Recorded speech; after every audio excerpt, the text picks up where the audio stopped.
Hey, what's up, Cosmic Card folks? It's Cthulhu's Cardboard Addicted Little Brother here, back in the card corner, and today we're diving into something fresh on the tabletop horizon. Escape Land, a brand new indie trading card game that's got a weird name, a fun twist, and hopefully zero chance of me flopping in a rules explanation. Tentacles crossed. So grab your card sleeves, maybe a snack, and let's break down what Escape Land is, how it works, and whether it's actually good or just good looking. And I'll already say, it's definitely good looking.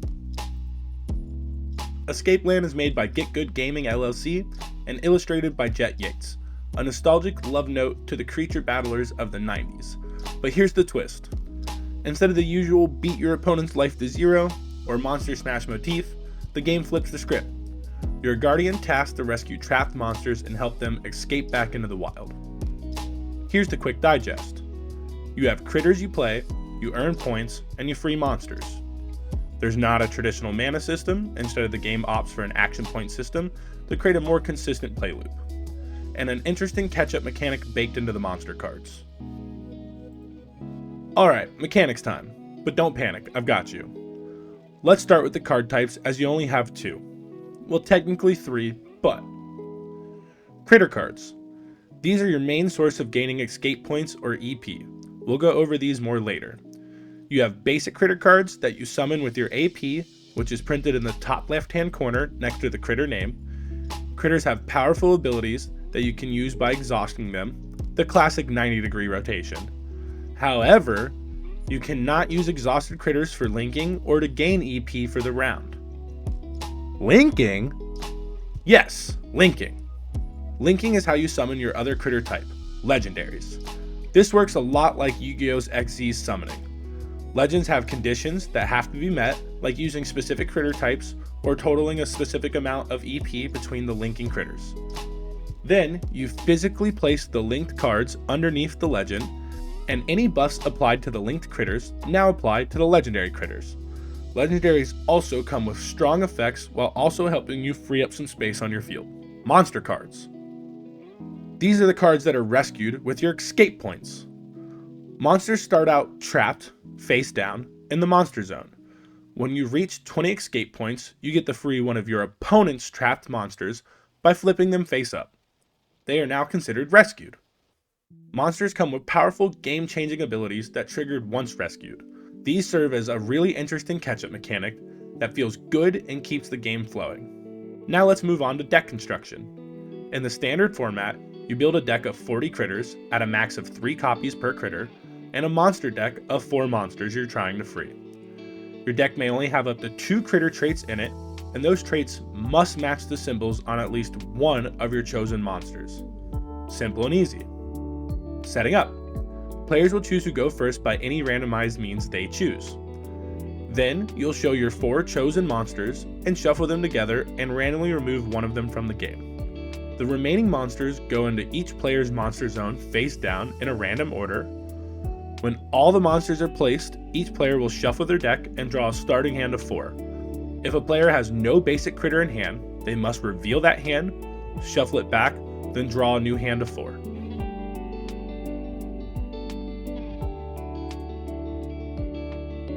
Now moving on to turn structure. Every turn follows this order of phases.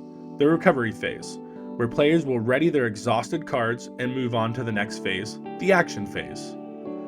The turn player will use their AP to perform actions such as summoning, linking critters, buffing critters, using critter abilities, or drawing cards. Then, the escape phase. Turn players will gain EP equal to the rating of their readied critters. Your goal? Be the first person to rescue all 3 of your rival players' trapped monsters. You free them by gaining 20 escape points per monster, then gain 20 EP one more time, equaling 80 EP in total. Every time you reach 20 EP, you reset to 0 and choose which monster to rescue. Okay, so why should we care about Escape Land? What makes it cool? A few things. The different win condition. Freeing creatures instead of just defeating opponents' life or deck is a neat twist. That kind of fresh goal is fun, and I love how it has a baked-in comeback mechanic, which makes each game feel unique and exciting. Great original art by an industry vet for the entire game. Jet's work is iconic at this point in the indie TCG industry. She's known for her cryptid work in both iterations of MetaZoo, and she absolutely killed it for Escapeland. Easy to learn, but great potential for deep and intricate gameplay.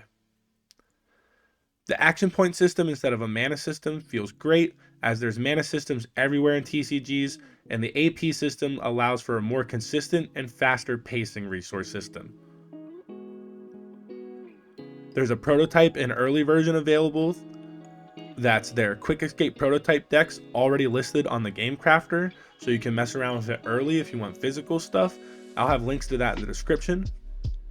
And the concept creature rescue vibe is just such a great theme with lighthearted fun, and you can feel all the whimsical love as soon as you see the card art.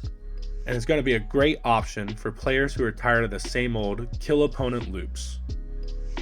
Now, full disclosure, it's not all rainbows and perfect card sleeves. Since this isn't indie/upcoming, there are things to keep in mind. It's still in development. The Kickstarter campaign is slated for March 6th of 2026, according to a promo post and things they share on their Instagram and Discord. But the date and production details may shift.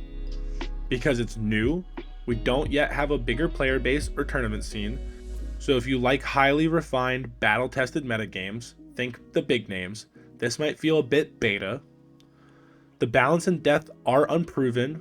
With fresh mechanics, you need solid playtesting to avoid problems, such as overpowered combos or just do X loops. We'll have to see. So far what I've played has been good, but I've only played a handful of games. And it's a collectible/TCG in nature, so if you're wary of buying into the hype such as packs, rarity chasing, and chasing chase cards, that probably will apply here too, but we're gonna have to see more in the future. So while it looks promising, approach it with an enthusiastic but cautious vibe. So how good of a game is Escapeland, in my opinion? I'd give it a solid, very promising B+ right now, with an upside to A- if they hit execution. Here's why. The strengths: the unique spin on the win condition gives it identity. The resource system that breaks the mana norm could make the game faster and more tactical. The cool art and theme plus early availability. If the components deliver, you get the looks good on the table factor. Cool art and theme.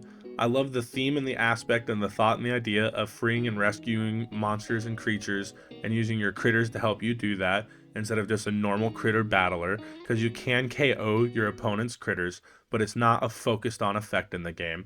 It's actually a secondary effect a lot of the times. And then the niche appeal. For folks deeply into the huge established TCGs with massive player bases like Magic the Gathering or Pokemon, Escapeland will drastically feel smaller in scale.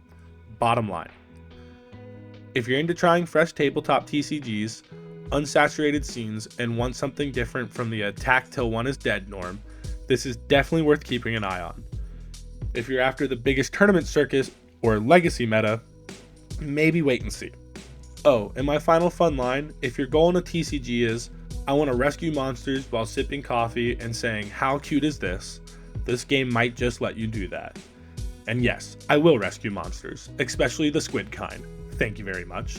If you're curious and want to dive in now, check out the prototype listings of Escapeland Quick Escape prototypes on the Game Crafter. Keep an eye out for the Kickstarter launch in March 6th of 2026. Join the Discord and follow their Instagram that the dev has. They have posts on Instagram about the game. I'll put links in the description and pinned comment. If possible, try to get a playtest/demo game in on the official TTS mod so you can feel the pacing and resource system before investing. And of course, sleeve your cards, keep your play area tidy, and don't let your rescued monsters run off to a coffee shop without you. Seriously though, where would they even go? Alright folks, that's a wrap on Escapelands. It's quirky, it's fresh, it's got monster rescuing vibes, and an AP-based system that gives me hope. Will it become the next big TCG? Too soon to say. But is it worth your attention if you're into card games and want something different? Absolutely. If you like this breakdown, hit the like button, subscribe for more tabletop deep dives, and drop a comment. What kind of collectible card game twist would you invent? Thanks for watching, and make sure to join my Discord and follow my Instagram if you want to talk more, links in the description. And don't forget, if you want to check out other new games, head over to speedrobogames.com and use my code SQUILL at checkout for free shipping.